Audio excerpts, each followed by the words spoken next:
I'm Marilee Caruso. It's Tuesday, January 13th. Today, a school bus rolls over on a Manitoba highway. It's a state of shock, right? Because you think your child's going to school only to find out, has been involved in an accident. The latest after a scary situation near Swan River. Also today, a provincial strategy to reduce poverty. A commitment to action, to accountability, and to partnership. Which groups the Manitoba government says it is focusing on. Plus, stay off the ice. There was just too much standing water and a lot of slush. It's not exactly the safest experience you want. Warm weather wreaks havoc on the Forks River Trail.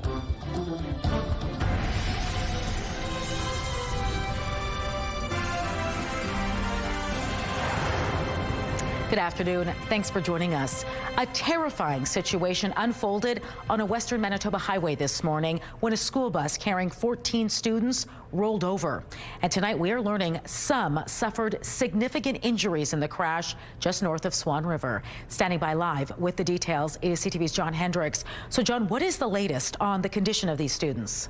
Marilee, a Shared Health spokesperson says 4 people were airlifted to Health Sciences Center here in Winnipeg. Now, they were all in stable condition but required further care.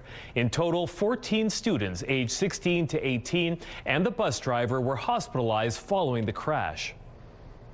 I've been with the family members, and it's a state of shock, right? Because you think your child's going to school only to find out, has been involved in an accident. So it sort of hits your heart in a bad way, in a sour way, like, is my child safe? How bad hurt is my child?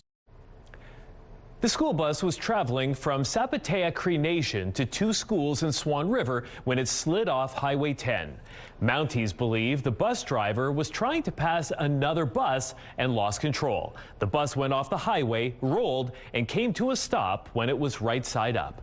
RCMP say road conditions were believed to be slippery at the time of the incident. All 15 occupants were taken to Swan Valley Health Center for assessment and treatment. 7 are still being assessed with, they might go, right? It all depends on the extent of their injuries. Like I said, some are spinal and some broken bones. And some are head injuries. So you don't know with head injuries on what the effects are going to be after. Shared Health initiated a code orange alert at Health Sciences Center as a precaution for a potential influx of patients. However, the alert was later lifted. Swan Valley Health Center in Swan River was still in code orange at last update. John, the chief mentioned the families of these students. I'm curious, what kinds of support is being made available for them? Marilee, a family room has been set up at the Swan Valley Health Center with mental health supports available on site. And the Swan Valley School Division says their counselors are there too. The division adds it will continue to support students and families during their recovery from this traumatic event. All right, thanks for this, John. The man arrested in connection to hateful graffiti spree in the city has been rearrested.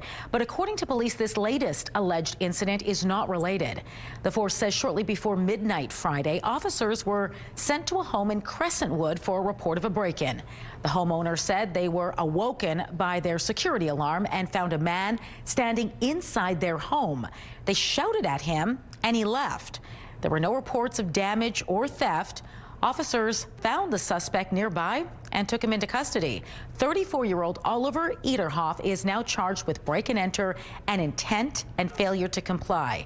The arrest happened the day after he was arrested in connection to 14 instances of vandalism, including swastikas spray painted on a synagogue and mosque. None of the charges have been tested in court. Well, the holidays are over and the numbers are in for the holiday checkstop program. Winnipeg police checked just under 2,800 vehicles. 102 drivers were found to be driving under the influence of alcohol or cannabis. 15 were charged with driving under the influence of alcohol. 77 immediate roadside prohibitions were issued. 9 drivers failed drug screening tests for cannabis. And 146 traffic offense tickets were issued.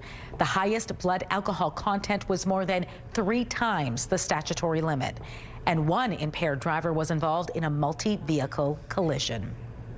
The Manitoba government is sharing a new roadmap aimed at reducing poverty in our province. Pathways Forward is more than just a strategy. It's a commitment to action, to accountability, and to partnership.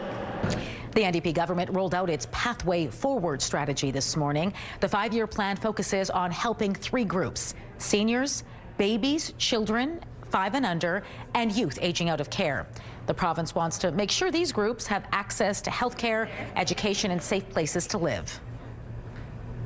To ensure that Manitobans, have the opportunities that they need to thrive, and also to have a Manitoba that everyone is included and no one is left behind. So we've already been doing that work. We will continue to do this work. We'll be guided by the vision and the targets in our strategy. Families Minister Nahanni Fontaine says targets and strategy initiatives will be shared in the upcoming reports. The province developed the strategy with input from more than 3,000 Manitobans over the past 2 years. The city is looking for someone to install new guardrails at Millennium Library. The city has issued an RFP for someone to remove and replace the guardrails on the 2nd, 3rd, and 4th floors, overlooking the reading terrace. It's also looking to replace the temporary fencing, which was put in place in the fall following a pair of incidents, including one where a man died. A city spokesperson says the new guardrails will be made of tempered glass and aluminum and be between 7 and 8 feet tall. The RFP closes February 6th. Less than 2 weeks after it opened for the season, the Nestaway River Trail at the Forks is closed. There was just too much standing water and a lot of slush. It's not exactly the safest experience you want. The warmer weather has caused the Forks to shut down the trail on the river as well as the rink under the canopy. The Forks says crews checked conditions each morning and determined it really wasn't optimal for skating. But we just want to make sure conditions are the best for people to get out and enjoy them. And, if it gets a little warmer, just pop open the website, take a look, and head on down, or don't. Or come down and have a drink, and come down and enjoy the Forks in a different way. For those still hoping to lace up their skates for a spin, the rink at the CN stage and the upper overland trails remain open. You can check conditions and which skating areas are open at any time on the Forks website. All right, let's bring in Colleen Brady now and get a first look at your Skywatch forecast. No surprise with those temperatures we've seen over the past couple days. There's been some melting, but the good news is for those skaters that things are cooling off once again. Very quickly, too. Yeah. We had temperatures at 3 degrees really for much of the overnight and well into this morning, and then gradually we saw the temperatures start to drop off. But even the 10 o'clock hour, their temperatures were still above the freezing mark. Well, now they've been plummeting all throughout the afternoon hours along these northwest winds. Curtis, remember I was talking about that low yesterday that brought snow to other parts of the province. It also brought these winds. It also brought colder temperatures. So that roller coaster I was telling you about temperature-wise, well, we are riding it now. I'll show you when temperatures will swing back up and then back down again. Let's take a look at that CTV Live Eye. It is brought to you by Bathfitter, exclusive home of the PermaFit solution. In Winnipeg right now, it's cloudy and -11. It feels like -21. Winds out of the north-northwest at 36 kilometers an hour. Those are biting winds. Pressure's rising. The humidity is 75%. Out in traffic on this Tuesday afternoon, looks pretty light right now, east and westbound on Portage Avenue, right in front of Polo Park. A repair cafe is a clinic where you can bring household items that are broken and in need of repair. Coming up, how a West End Resource Centre is helping people give new life to everyday objects.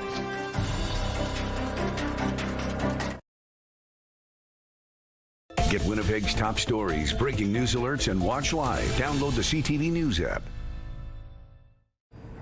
The U.S. president is speaking out about the North American Free Trade Agreement, which is up for negotiation this year. BNN Bloomberg's Marilla Fernandez has more on that. The U.S. president says the trade deal negotiated during his last term in office is now irrelevant. Trump was touring a Michigan Ford plant today when he spoke about CUSMA, saying we could have it or not, it wouldn't matter.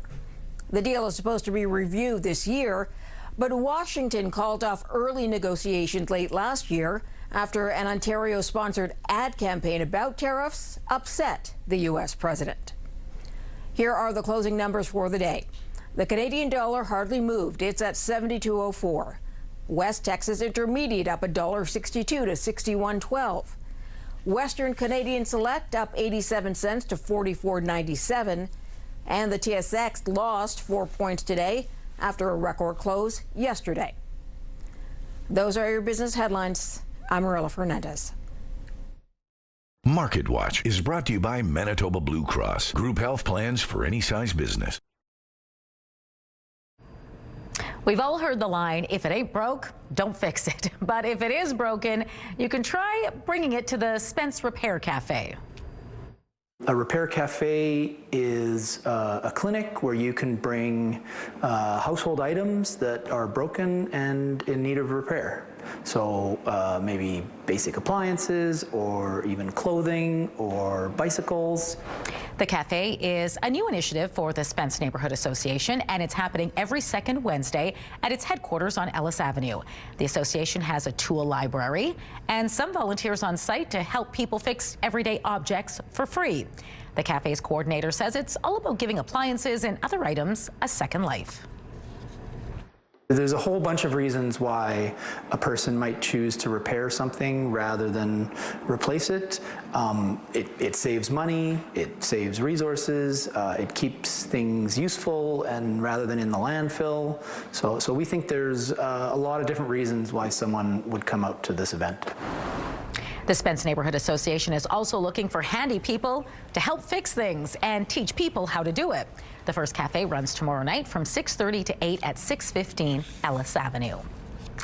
Bell Let's Talk Day is January 21st, a day inviting Canadians to take a moment for their own mental well-being and to reach out to others. But before then, a handful of Manitoba organizations are receiving support for mental health care. For so long, mental health and addiction were silent and invisible, yet these are common, treatable health issues. I really feel the tide has turned. Bell Let's Talk is donating $325,000 to 14 community organizations across Western Canada. 5 of those are located right here in Manitoba. A $30,000 donation to the Children's Hospital Foundation of Manitoba will support the creation of a dedicated trauma-informed seclusion room for youth experiencing acute behavioral or psychiatric crises. 25 years ago, we had very few kids come to our emergencies room presenting with mental health challenges. Pre-COVID, we had about 1 to 3 present daily. Now we're looking at anywhere from 12 to 15 kids a day presenting with mental health challenges. Funds are also being provided to KidThink, Altered Minds, Carmen Wellness Connections, and the Holistic Ongoing Opportunities Development, Facilitation, and Management Services. Since 2010, Bell Let's Talk has invested more than $194 million in mental health initiatives nationwide. Bell is the parent company of CTV. A third Manitoba-based curling team is heading to the Scotties. Skip Caitlin Laws and her rank are headed to Mississauga later this month. Laws received the last spot in the 18-team field as the highest-ranked squad, which hadn't qualified via provincial playdowns. She heads into the tournament as the 4th-ranked team in Canada and is looking to win her first Scotties championship since 2015. Beth Peterson leads the other Manitoba rink, while Carrie Anerson's squad will play as Team Canada. The Scotties get underway January 23rd. We'll start practicing those hey-ho's coming up. We're going to give you your first look at the upcoming Festival de Voyageurs Festival. Spotlight is next.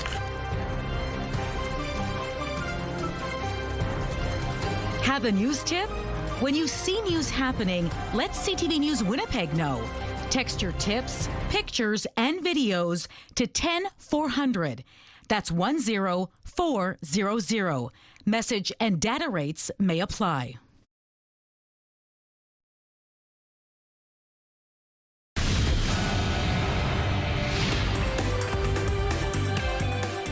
Spotlight, sponsored by the Casinos of Winnipeg, presenting Jade Eagleson.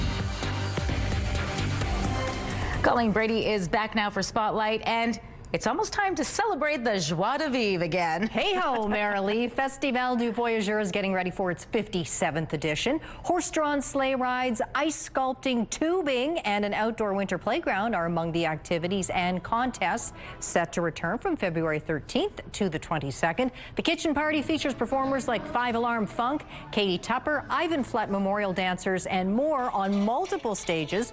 Voyageur Pride Night will return on February 20th with Velma Jones from Canada's Drag Race. On Louis Riel Day, there's Free Bannock, a Métis parade, and a Métis market. Festival goers 18 and older can enjoy caribou and new this year, a bière brûlée, a heated beer with a spike from the fire that caramelizes the flavor. Ooh, that sounds good. You had me at beer. But all the rest sounds great. Yes, all the rest sounds nice too. You can find a full schedule of events and buy the passes on the Festival de Voyageurs site. As if we didn't need one more reason to go to Festival. Some sad news now to pass along from the funny pages. Yeah, that's right. The creator of Dilbert comic strip has died. Scott Adams announced in May he had been diagnosed with an aggressive form of prostate cancer. Dilbert became one of the most popular comic strips in the 1990s. It poked fun at the everyday indignities of office work, which many readers related to. The strip ran until 2023 when hundreds of newspapers stopped carrying it in response to racist comments Adams made. He continued publishing the comic on his website for a subscription fee. Scott Adams was 68. An award season favorite is garnering even more attention. Well, after picking up 2 Golden Globe Awards Sunday, Sinners is now a top nominee for the 57th annual NAACP Image Awards. Listen here, this ain't no house party. The Michael B. Jordan film scored 18 nods in the motion picture categories. Bel Air leads the TV categories with 7 nominations, while Kendrick Lamar leads all music nominees with 6. The ceremony takes place February 28th. One of the biggest K-pop bands in the world is embarking on a world tour in April. That's right, and the North American leg has 2 Canadian dates. Fresh off their mandatory military service in South Korea, BTS will play Toronto this summer. BTS will play Rogers Stadium on August 22nd and the 23rd. Pre-sale begins January 22nd and tickets go on sale to the general public January 24th. The K-pop megastars had been on a break since 2022. Autism advocates are celebrating the release of the first ever Barbie on the spectrum. That's right. The new doll is part of Mattel's Fashionistas collection, which includes dolls with a diverse range of skin tones, hair textures, body types, and health conditions, including type 1 diabetes, Down syndrome, and blindness. The new Barbie doll has a gaze that shifts slightly to the side, reflecting how some people with autism avoid direct eye contact.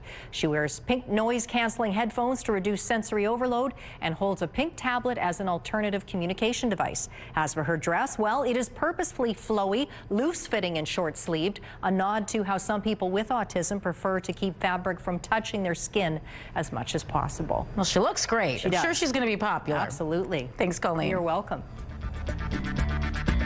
It starts at 7 with Will Trent. High Potential is at 8, followed by The Rookie at 9. And Best Medicine wraps things up at 10. It's all right here tonight on CTV. A live look right now at the Norwood Bridge. A little windy out there. Those winds, like I say earlier, they're biting coming out of the north-northwest. They've been sending temperatures falling throughout the day. Right now, it is minus 11 degrees.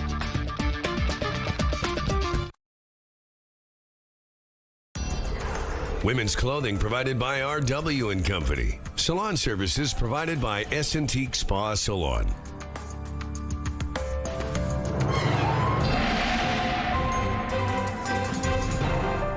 CTV Skywatch weather brought to you by South Beach Casino and Resort. Visit southbeachcasino.ca. Colleen Brady is back now with your complete Skywatch forecast, and temperatures definitely cooling off. They are, but not after some warm weather records were set yesterday in parts of the province, including the city of Brandon, just narrowly eking out a new weather record or a temperature record. 3.8 degrees was the previous record back in 1996. Yesterday, eclipsing that ever so slightly, 3.9 degrees. But the remaining locations further north, Flin Flon, Grand Rapids, Norway House, and the Paw, all setting warm weather records. I should point out, Flin Flon there, 3.6 degrees, easily beating the previous record, which stood for decades going back all the way to 1928, almost 100 years there. And that was a sizable smashing of that record. It was just plus 2.2. I say just 2.2. But when it comes to records, that is a smashing, if you will. Temperatures falling today, so we're not going to see warm weather records in the province heading into tomorrow. Tonight, we're going to drop back down into the minus 20s. And all of a sudden, that sounds very cold, but that's actually around normal for this time of year. Further to the east, there's snow falling ever so lightly in Kenora and Dryden, but also contending this hour with some very strong and gusty winds from the north. And you can see how the sky is clearing right out from from north to south across the north, clear right now in Thompson and many other northern communities. As we go throughout the next few hours, you can see how the sky is going to clear. It's basically just going to push all that, a little bit of light snow, but all those clouds south of the border, they just clear right out, really pretty clear on the other side of the border as well. Overnight, as I mentioned, temperatures are going to drop well into the -20s, especially in the north. Here in the south, they will certainly drop into the -20s as well. Same thing in northwestern Ontario. That sets us up for a bright sunny day. So the midweek is tomorrow, already Wednesday, and there will be sunshine all around our region, at least for much of the day. But you see by late afternoon, like a curtain being pulled over Manitoba, there's clouds for those areas closest to Saskatchewan there, all in advance of the next low pressure system that will be ushered in not just with snow, but also with a warm front. So we're going to see temperatures swing back up again throughout the night, along with this snow that's going across the north and parts of the southeast. We're going to see that snow here in Winnipeg over the border into northwestern Ontario, but also some freezing rain potentially too with those warmer temperatures. And then tonight, did I mention we're dropping down into the -20s, -22 with the sky clearing late in those strong northwest winds. Sunny tomorrow with a high of -15 degrees, then up to +2 with that warm front. Temperature drops off to -12 and stays there on Friday, and then a cold start to the weekend Saturday. So the roller coaster continues. Our first weather photo takes us out to Elm Creek and a look at the beautiful sky there. That photo was taken by Natalie, and this is a gorgeous shot too. This is out near Douglas, Manitoba. That's close to Brandon, and that photo is from Brad. You can email us yours to winnipegweather@ctv.ca. Thanks, Colleen. All right, here's an unusual face-off between two very different animals at a zoo in Poland. That little muntjac deer weighs in at just 17 kilograms and is going face-to-face with a massive Indian rhino, which tips the scales at nearly 1,700 kilos. In the end, it was the diminutive deer who chased away the huge rhino. Zookeepers say it was all in fun and games for the gentle giant, but that smaller animal's defense was pretty sincere, as we're told he was protecting his mate. You know, I saw this video the other day and I was sure it had to be AI. That little guy, be careful. Small and mighty. All right, don't go far. We're back at 6 with more news. Hope to see you then.